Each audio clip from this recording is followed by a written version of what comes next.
Dzisiaj słoik ozdobiony magnoliami zrobionych na bazie wycisków z foremek Primy. Te foremki to jakościowy absolutny Mercedes. Wzory są znakomicie dopracowane, a jakość silikonu, z którego jest zrobiona, po prostu genialna. Jedyna wada, którą można tutaj znaleźć, to cena. Ale nie ma co marudzić, za jakość trzeba zapłacić, więc zabieram się do roboty. Do zrobienia wycisków użyłam masę super lekką.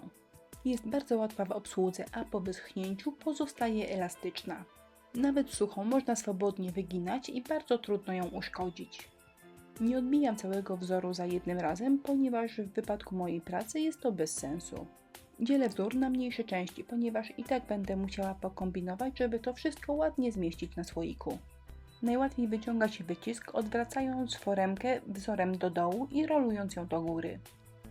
I tak najlepiej zrobić, jeżeli wyciągacie od razu duży gotowy wzór, a ja swój dzielę na mniejsze kwiatki, więc się tym zupełnie nie przejmuję. Jak wspomniałam, masa super lekka po wyschnięciu pozostaje elastyczna i można ją wyginać. Ale także pozostaje sprężysta, co utrudnia przyklejanie na sucho. I z tego względu ja preferuję przyklejanie wszystkich wycisków jeszcze gdy są mokre. Według mnie najlepszy do przyklejania jest klej Express Glue. Można przyklejać na dwa sposoby. Po pierwsze posmarować całą powierzchnię, a następnie do tego przykleić wzór, bądź posmarować wycisk i dopiero wtedy przykleić go do powierzchni. To jest puder 3D, czyli najmniejsze kuleczki 3D, jakie oferuje firma Pentard. Dla urozmaicenia pracy w niektórych miejscach powierzchnię smaruję klejem, a następnie delikatnie posypuję tymi kuleczkami. Niby nic takiego, ale kuleczki znakomicie urozmaicają tło i praca wygląda ciekawiej.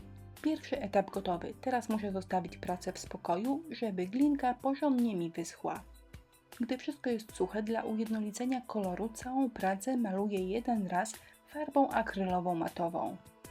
A po wyschnięciu na wszelki wypadek, no cóż, może niepotrzebnie, całość lakieruję jeden raz lakierem akrylowym matowym.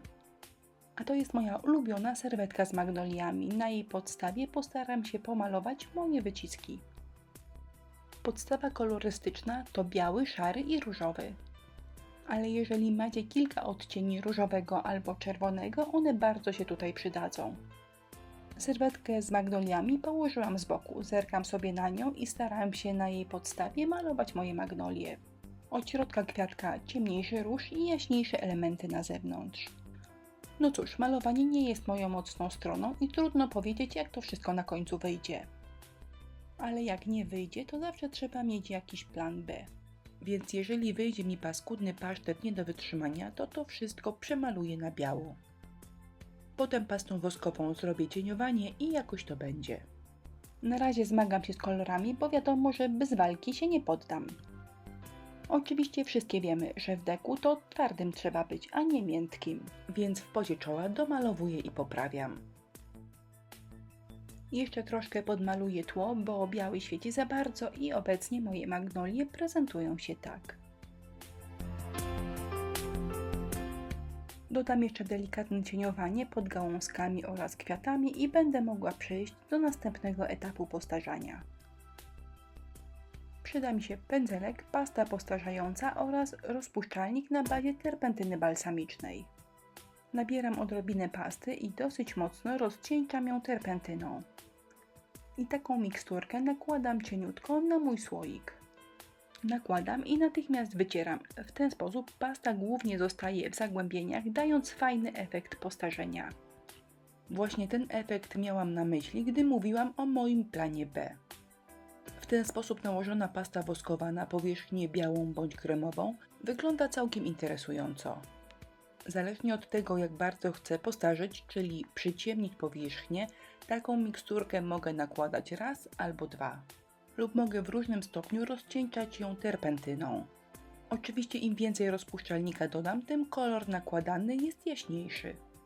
A gdy przedobrze i wyjdzie za ciemno, mogę to wszystko zmyć samą czystą terpentyną balsamiczną. Słoiczek prawie gotowy, teraz przyda się jeszcze czarna farba akrylowa i pędzelek, najlepiej szczecinowy.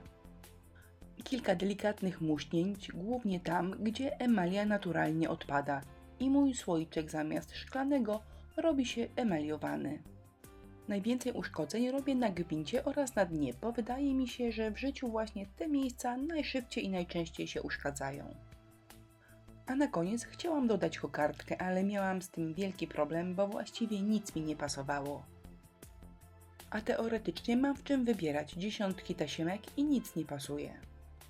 No dobrze, w końcu decyzja zapadła i mój gotowy słoiczek z kokardką prezentuje się tak. Jak zwykle wszystkie produkty, które pokazałam w filmie, możecie kupić w naszym sklepie, a ich pełna lista jest pod filmem w jego opisie. Wszystkim, którzy wytrzymali do końca słoikowego szaleństwa, dziękuję za uwagę i zapraszam do nas, czyli do naszego sklepu na inspirello.pl oraz naszą grupę na Facebooku.